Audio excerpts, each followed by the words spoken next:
குடிசையிலே கொஞ்ச காலம் தங்கி பாருளே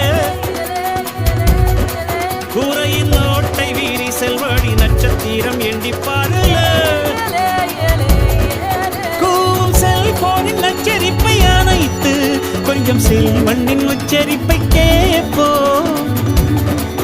வெறும் காலில் செருப்பின்று நடந்து மண்ணோடு பேசிக்கொண்டு போவோம் மழலைகள் ஆவோம்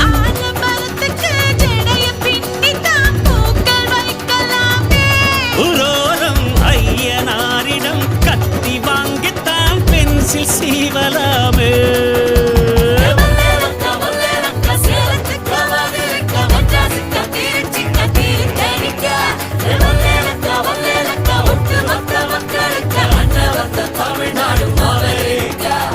காவிரி யாரும் கை குத்தல் அரிசியும்